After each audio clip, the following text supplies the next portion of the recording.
And welcome to tarot by Deepti. So guys, आज मैं आपके साथ अपने विचार शेयर करूंगी गाइडेंस पे। सो ये मेरा डिवाइन मैसेज होता है कि मुझे किस चीज़ पे शेयरिंग करनी है। तो आज मेरा गाइडेंस ही मेरा डिवाइन ब्लेसिंग्स है और डिवाइन गाइडेंस है कि मुझे आज इस पे ही बात करना चाहिए।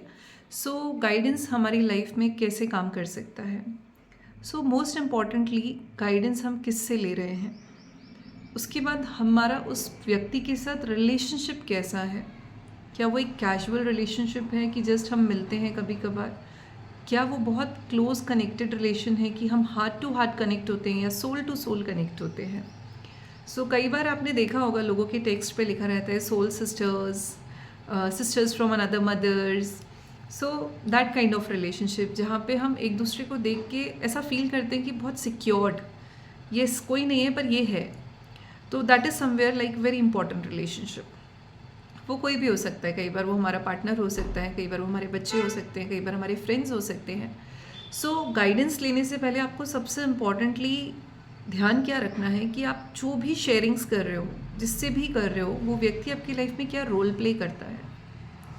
सो if that person is having a very healthy role play in your life then it is fine, क्योंकि वो कहीं ना कहीं आपको जेन्यून गाइडेंस देने वाला है। पर अगर आपका रिलेशनशिप वेरी कॉम्पिटिटिव है या थोड़ा भी अनहेल्दी है, जहाँ पे थोड़ा भी कंपैरिजन की फीलिंग आ जाती है, तो वहाँ आपको सोचना चाहिए। सो गाइडेंस जो फ्लो कर रहा है वो किस इंटेंशन से फ्लो कर रहा है वो बहुत मैटर करता है।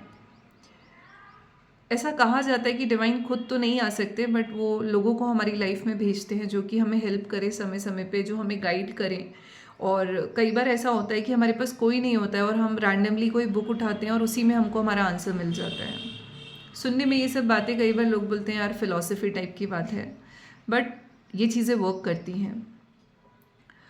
सो गाइडेंस के लिए मैं कहना चाहूँगी आपको सबसे इम्पॉर्टेंटली ध्यान रखना है कि मैं किससे गाइडेंस ले रहा हूँ और उस व्यक्ति से मेरा रिलेशनशिप कैसा है, and the most important part, उस व्यक्ति का मूड कैसा है। बिकॉज समटाइम हो सकता है वो व्यक्ति खुद ही इतना डिस्टर्ब हो कि वो आपको सही गाइड नहीं कर पा रहा है, या वो भी सेम सिचुएशन में हो तो वो आपको वैसा ही रिएक्शन देगा जैसा वो खुद फील कर रहा है। सो नाउ अभी तो ये पार्ट था कि हमें गाइडेंस किससे लेना चाहिए। अब मैं इस वीडियो में ये बात करना चाहूँगी कि गाइडेंस देते टाइम हमें क्या ध्यान रखने की ज़रूरत है। अगर हम किसी व्यक्ति को गाइडेंस दे रहे हैं तो हमें ये याद रखना है कि इस गाइडेंस का बर्डन हमारे शोल्डर्स पे इक्वली रहने वाला है। जो ज्ञान आप दूसरों को बांट रहे हो वो ज्ञान आप पे एप्लीकेबल पहले होना चाहिए। क्या आप खुद की सिचुएशन में उस चीज़ को कर पाते हो। अगर व्यक्ति अपनी सिचुएशन में वो सेम चीज़ को कर पा रहा है, दैट मीन्स वो बहुत जेन्यून गाइडेंस दे रहा है और उसके गाइडेंस में बहुत पावर है। बट जब आपने उसका वो टाइम देखा, उसने उस चीज़ में कैसे सिचुएशन को हैंडल किया था, और उसके हिसाब से आपको ये समझ आ जाएगा कि जो गाइडेंस दे रहा है कि वो अच्छा गाइडेंस दे रहा है कि नहीं। देने वाले की जिम्मेदारी बहुत बड़ी है। रीज़न इज़ दैट कि अगर उसके गाइडेंस में कुछ भी इंटेंशन में इम्प्योरिटी हुई या कुछ भी गलत हुआ तो उसका इक्वल इफेक्ट उस व्यक्ति पे भी आता है। हमें हमेशा ये ध्यान रखना है कि कोई व्यक्ति अगर हमसे गाइडेंस लेने आया है तो वो गाइडेंस देने के बाद हम वहाँ से निकल जाते हैं, पर उसका जो इफ़ेक्ट है वो हमारे साथ रहने वाला है।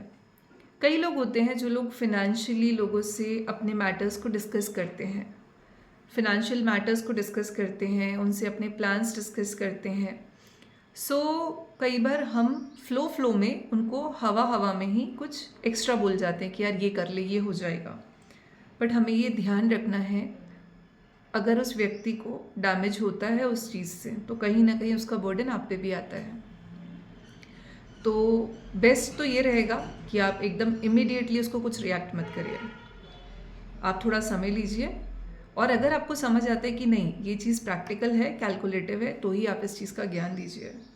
बिकॉज हो सकता है उस एक सजेशन से उस व्यक्ति की लाइफ में बहुत सारे ट्रबल्स जनरेट हो जाएं। जस्ट इन फ्लो ऑफ वो कर जाए, आपको लगे मैंने मोटिवेशनल ड्राइव दिया उस व्यक्ति को and I am there behind, और कल को जब उसको लॉसेस या सफरिंग्स आएगा तब आप जा चुके होगे, but that person has to go through it. Same way आपको हर एस्पेक्ट में कंसिडर करना है, regarding emotional, regarding spiritual, regarding relationship, and even in the case of any personal issue. किसी को हेल्थ इशू है, देन टू हमें ये ध्यान रखना है, अगर हम अच्छी हेल्प प्रोवाइड कर सकते हैं, अच्छा गाइडेंस दे सकते हैं तो ठीक है, नहीं तो हमें शांत रहना है। कभी कभार सिर्फ अच्छा बनने के लिए ज्ञान नहीं देना है, उसका लॉन्गर इम्पैक्ट देख के हमें उसे ज्ञान देना है। सो ये जो गाइडेंस देते रहते हैं और जो फ्री का गाइडेंस इतना फ्लो होता रहता है, उस पर थोड़ा सा कंट्रोल करें, बिकॉज कहीं ना कहीं इट इज़ अ कार्मिक obligation.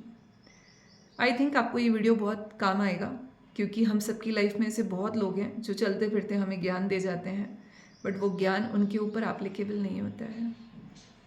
Thank you guys, thank you for listening to tarot by Deepti.